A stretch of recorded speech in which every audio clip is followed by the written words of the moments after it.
Баршаңызға сәлем, гүлдер әлемі каналына қош келдіңіздер. Біздің кезекті гүліміз фикус бенгальский деп айтылады. Фикустың түрлері өте көп. Мінекей, осындай түрі де бар. Ағаш болып өседі. Бұл да әрине көп жылдық гүлге жатады. Мына жерлері кішкене күйіп қалған ба, бірақ жапырақ ашып келе жатыр. Мінекей, горшогы өте үлкен. Қазір осы гүлді пересадка жасаймыз. Менің каналымда күтімі жоқ екен. Күтімінде салатын боламын.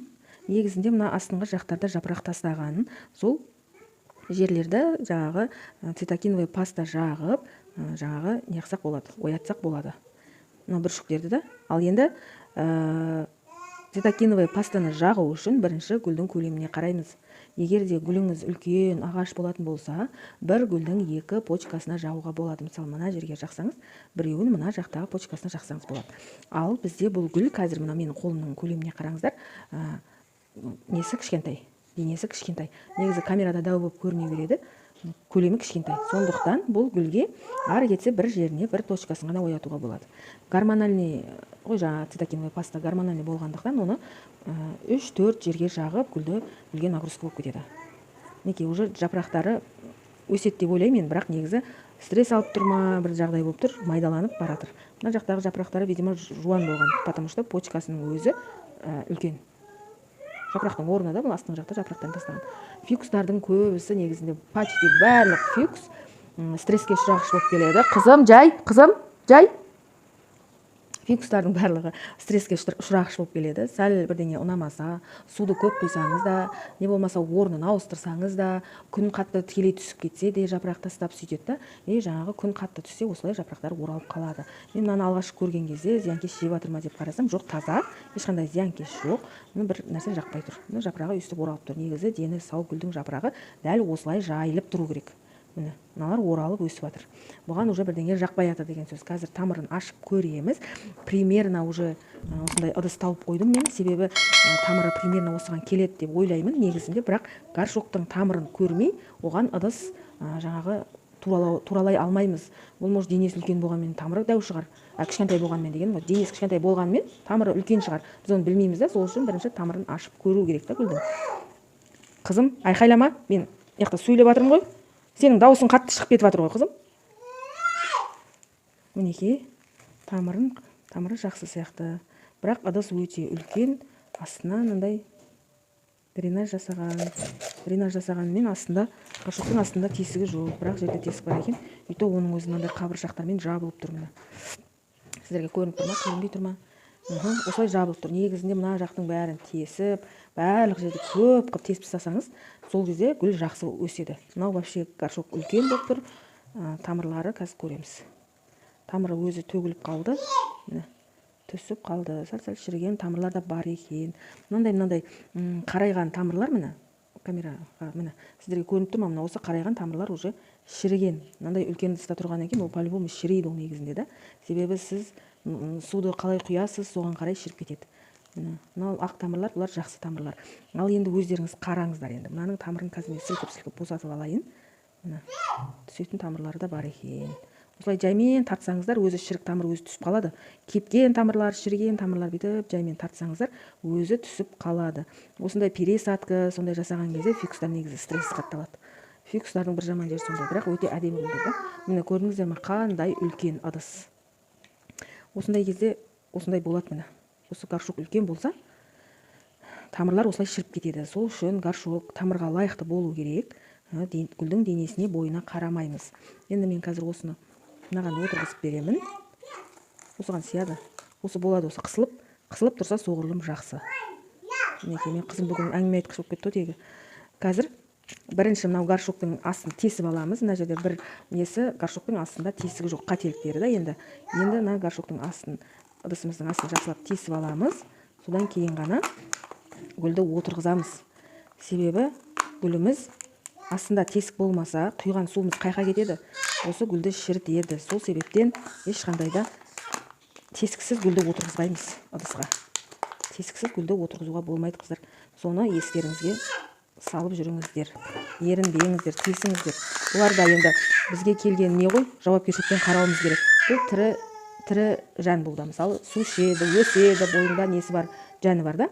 Сіздерге барлық толық видео түсіру процесін бәрін көрсете берейін. Мына жерде бізде өзі видео түсіру үшін топырақтың бәрін аламыз, қайтадан мына жер тазалап сүртеміз, ыдысы болса ыдысын жуамыз.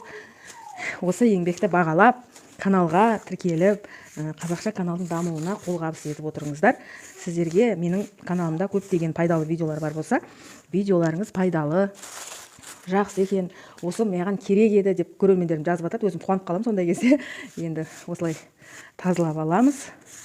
Себебі қасында жатқан нелер, камераға ыбырсыған заттар, олар камераға жаман болып көрінеді. Мінекей, тазалап алдық. Мына ыдыс бізге керек емес. Мусор салатын пакет, оған мән бермеңіздер. Постоянно тряпка ұстап жүрмесем, мына жер неғып кетеді.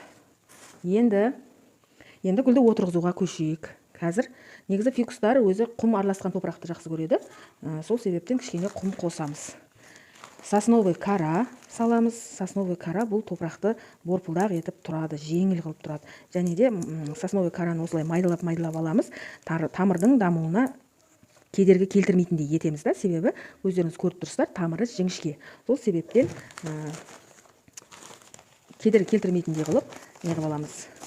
Перлиттің неғұрлым ірілегін алсаңыздар, соғұрлым жақсы. Бірақ перлиттің ішінде бір жаман жері мынадай майда құмы көп болады. Перлит деген міне осы. Әр видеомда көрсетемін. Кейбіреулер менен сұрайды, дәл топырағын жасап салсаңызшы деп та. Біз білмейміз, қалай топырақ жасау керек екен білмейміз, бізге көрсетіп салыңыз. Не қосасыз, бәрін көрсетіңіз дейді. Мінекей сіздерге сол сұрап жатқан көрермендер осылай көріп алсаңыздар болады енді осы видеолардан. Сосновый кара деген осы ағаштардың, гүлдемейтін ағаштардың қабықтары, қабыршықтары. Осы соснаның қабығы да, бірақ бұның да құрамында көптеген витаминдері болады. Сол витаминдерді өзі су құйған сайын шіріп, өзі топыраққа беріліп тұрады. Мінекей астына дренаж салдым. Енді горшок, ешқандай горшок, мынандай кішкентай горшоктар болмай тұр менде қазір негізі. Бірақ горшокқа ексеңіз әрине әдемі көрінеді ғой. Бірақ осының өзін сол әдемі горшоктардың ішіне салып қойсаңыз болады. Бұлай көрінбей тұрады да. Салып қойсаңыз осылай көрінбей тұрады. Мінекей. Енді бұның да фикус ненің гүлдің дәл осы гүлдің күтімін саламын. Тамырларын қазір реттестіріп алайын. Тамырларын реттестіреміз, арасына топырақ кіргіземіз. Себебі арасына топырақ кірмесе, қуыс ауа қап кететін болса, уже ол да дұрыс емес. Қатты көміп жібермейміз. Өзінің көметін нормасы бар. Мені көрдіңіздер ме? Кейбір гүлдерді әрине қатты көмсеңіз, астынан неғұрлым атростық жақсы шығады, ал кейбір гүлдерді қатты көмбейміз. Астында қуыс ауа қалмау керек. Ауа қалып кететін жер болмау керек та. Мінекей. Өзінің нормасымен көмеміз міне.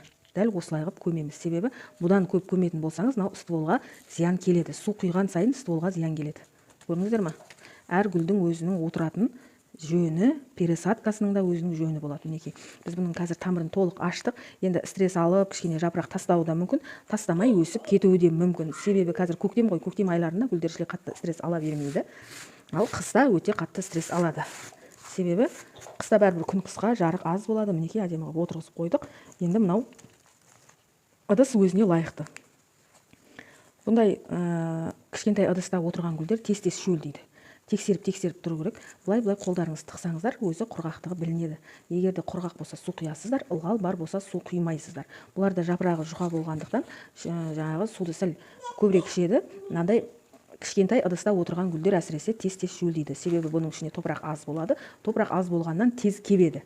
Ал егер де мынандай үлкен ыдыста отыратын болса, гүліңіз осыған тамыры лайықты болса да, онда олардың топырақтары тез кеппейді. Суғарасыз, бір аптадан кейін қолыңызды тығып, бүйтіп кішкене жан-жанына тығып, бір-ақ жерден тексермеңіздер, бір точкадан тексермеңіздер. Себебі су құйғанда, егер равномерно құйылмай қалса, былай, аккуратно былай құйылмай қалса, мына жақта ылғал көп болса, мына жақ құрғап қалуы мүмкін. Мына жаққа су сіңбей қалса да, себебі қайқа су көп кетеді, сол бет жақтағы топырақ ылғал болып қалады да, мына жағы құрғап қалады. Сол үшін айтам ғой, мен жаңа айландырып су құйыңыздар деп. Сол кезде жан-жағының бәріне су жақсы барады. Плотна жақсылап бір суғарасыз, сөйтесіз да күтесіз. Қайта-қайта оған су құя берудің қажеті жоқ. Тексересіз, міне, дәл осылай бүйтіп тексересіз. Тексерген кезде бұл топырақта көрініп тұрады. топырақтың ылғалы болса су құймайсыз, ылғалы жоқ, құрғап тұрса, кәдімгідей құп-құрғақ болып тұрады, сол кезде уже су құясыз. Мінекей, осы гүлдің күтімін каналға салатын боламын. Бүгінгі видео пайдалы болса, сіздерде де дәл осындай фикус болса, каналыма тіркеліңіздер, лайк басыңыздар, дәл осы әдісті жасап көріңіздер. Мынандай үлкен ыдыстың бәрін тастаңыздар, өзіне лайықты ыдысқа отырғызыңыздар, сөйтіп көріңіздер, істеп көріңіздер. Дәл осындай топырақ жасап істеп көріңіздерді. Егер де содан жақсы өспесе, онда маған хабарласыңыздар. Мінекей, каналға тіркеліп, лайк басып, комментария жазып, қазақша каналдың дамуына қолғабыс етіп отырыңыздар. Қоңыраушаны қосып қойыңыздар. Қоңыраушаны қосып қойсаңыздар, мен жаңадан түсірген осындай пайдалы видеоларым сіздерге ескерту болып барып тұрады. Сол кезде сіздер менің барлық видеоларымды өткізбей көріп отыратын боласыздар.